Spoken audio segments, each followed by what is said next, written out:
Once you get your web hosting account set up, you can log in and start to do some of the things necessary to create your WordPress site. Many web hosting providers will use an application called cPanel, which is short for Control Panel, and this is where you can control many of the things that will impact your website. First thing we want to do is create a MySQL database, so I'll scroll down to the databases section, and there are a couple different ways that you can interact with MySQL Database server. You can use MySQL Database. There's a database wizard, there's a tool called phpMyAdmin, and there's remote MySQL. So I'm going to use phpMyAdmin.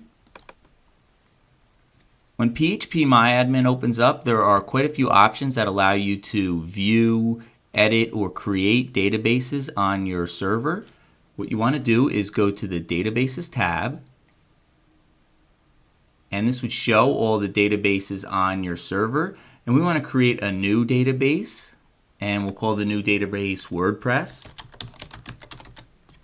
And leave the default setting of collation, that's the type you need to run your WordPress database, and click the Create button.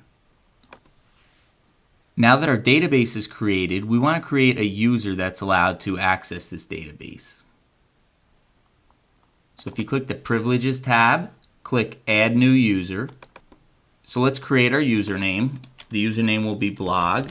For password, you can either type a password that you'll remember or click Generate Password, and Generate Password generates a pretty long, crazy password that's very, very secure and very unlikely to be hacked.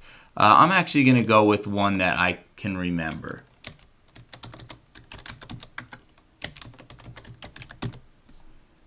And I'll delete this one that was generated. Now you need to set your permissions for this user, so you want to grant all privileges on the database WordPress that we just created, and when you're done, just click the Go button.